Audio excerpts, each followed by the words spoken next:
Init-init time. So, malapit ang magtanghalian mga Mars. Kaya, ayan, iinitin ko yung dala kong ulam kagabi. Ano yan? Gulay. Sari-saring gulay. Ano, basta may okra, talong, ano na yan, mix-mix. Ano ko na siya dyan. For my tanghalian. Malapit na yung, malapit na yung tanghalian. So, kailangan kong mag-prepare na aking makakain. So, dahil may dala akong gulay, iniinit ko na siya. Tapos, may dala din akong kanin kagabi. So, buhay OFW. Diba? Ayan, may dala din akong kanin kagabi galing sa trabaho. So, naghihintay lang ako ng maliligo, tapos maglalaba, gano'n. So, yun yung life natin. Yung pagkain ko kasi is, sa tanghalian dito ako kumakain sa bahay, hindi ako kumakain dun sa trabaho. Kaya, para hindi na rin ako magluluto, kapag may dala akong ulam galing sa trabaho, kaya hindi na ubos ng customer, tira ng customer. So, pwede siyang kainin. Malinis. So, yun yung life namin dito pagka makakasave kami sa food kapag may mga natitira sa customer. Kinakain namin yung tira ng customer kasi nga malinis naman. Kapag malinis, pero alam naman namin yung malinis at hindi malinis. So, tinatabi namin kapag malinis. Kapag may tira, talagang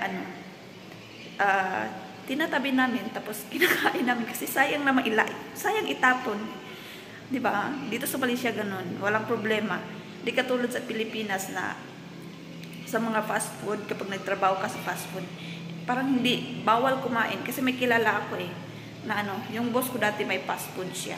Tapos yung mga workers, hindi sila pwedeng kumain ng mga tira ng customer, o kaya yung mga na-damage sa kitchen. Pag kinakain nila,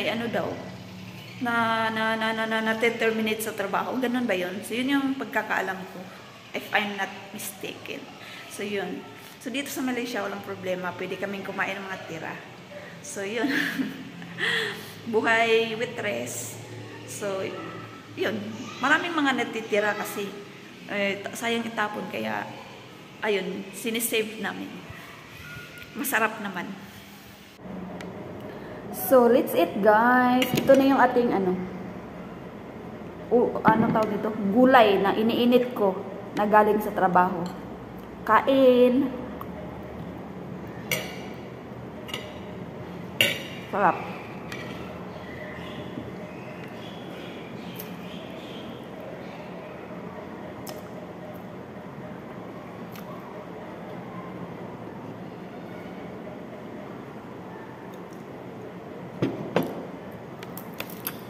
Nagprito ako ng isang prasong daing.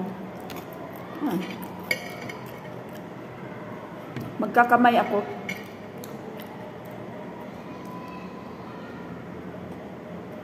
Sarap ng gulay.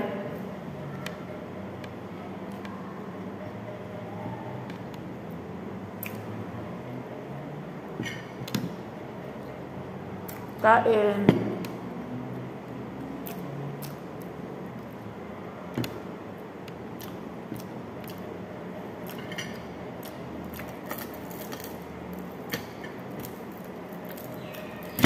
Perfect ang daing.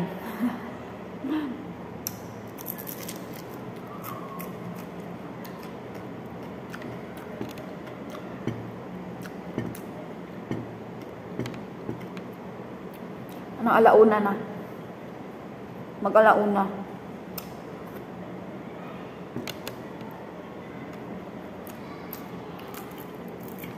Alas 12 yung pasok ko sa trabaho.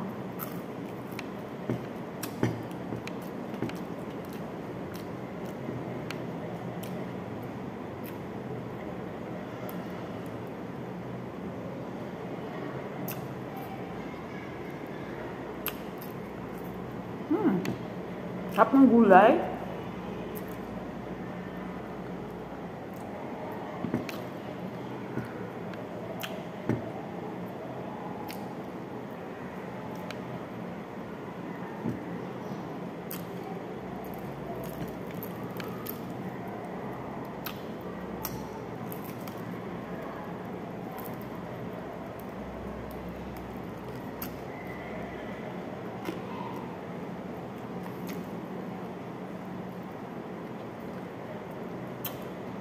Gutom ako.